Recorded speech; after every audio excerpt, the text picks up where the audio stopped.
से पूरी नगरी में रथ पर सवार होकर चलता आ रहा हूं, पर आज मैं तुम्हें अपने रहस्य का वो सत्य बताने आया हूं जिसे केवल भाग्यशाली ही जान पाते हैं। लोग मुझे जगन्नाथ कहते हैं, पर क्या तुम जानते हो मैं कौन हूं?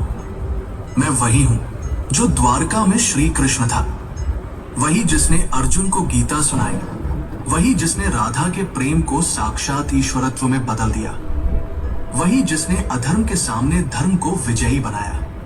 जब द्वारका का अंत हुआ, मेरा पार्थिव शरीर समुद्र में प्रवाहित कर दिया गया, पर मेरा हृदय, मेरा चेतन तत्व नष्ट नहीं हुआ। वह दिव्य ऊर्जा, वह ज्वलंत आत्मा समुद्र में एक दिव्य काष्ठ, पवित्र लकड़ी के रूप में प्रकट हुई और बहती हुई पुरी के तट पर आई। उसी समय राजा इंद्रद्युम्न ने मुझे स्वप्न में देखा।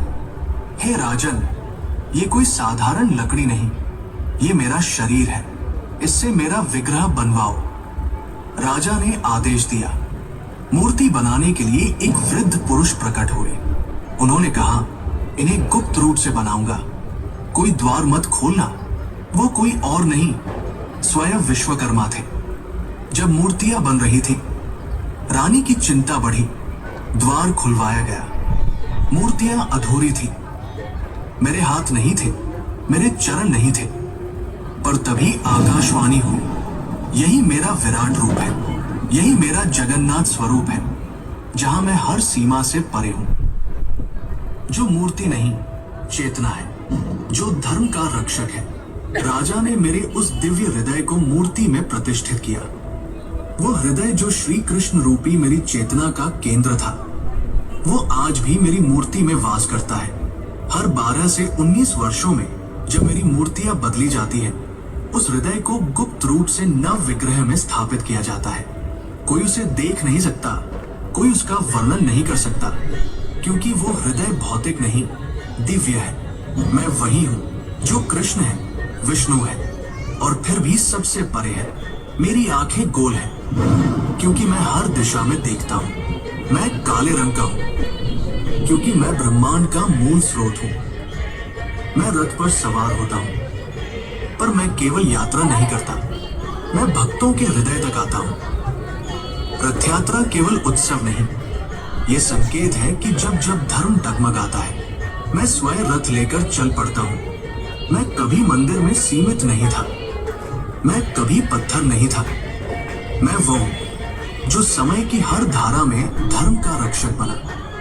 मैं वो हूं जो कृष्ण था, फिर चेतना बना, और आज भी जगन्नाथ बनकर भक्तों के पास आता हूं। ध्यान से सुनो, जब अधर्म बढ़ता है, जब मनुष्य भूलने लगता है सत्य को, जब धर्म की लौ मंद पड़ती है, तब मैं पुरी से नहीं, तुम्हारे अंतःकरण से प्रकट होता हूँ। जब मैं अपने भाई बलभद्र और बहन सुभद्रा के साथ रथ पर सवार होता हूँ, तो वो यात्रा कोई उत्सव नहीं, वो क्षण है जब मैं मंदिर से निकलकर भक्तों के हृदय तक पहुंचता हूँ। जब तुम मुझे सच्चे हृदय से पुकारोगे, ओम नमो भगवते जगन्नाथाय, तो तुम पाओगे कि मैं तुमसे कभी दूर था ही नहीं। मैं वही था तुम्हारे भीतर, तुम्हारी चेतना में। और जब तुम्हारा धर्म डगमगाएगा, तब मैं फिर से आऊंगा, रथ पर नहीं, तुम्हारे भीतर की रोशनी बनकर, क्योंकि मैं कभी नहीं जाता। मैं हूं और सदा रहूंगा, तुम्हारा भगवान जगन्नाथ। 26 का राजा मित्र मंडल का यह सौभाग्य है जिन्हें ऐसे पावन धाम की महिमा आप तक पहुंचाने का अवसर प्राप्त हुआ।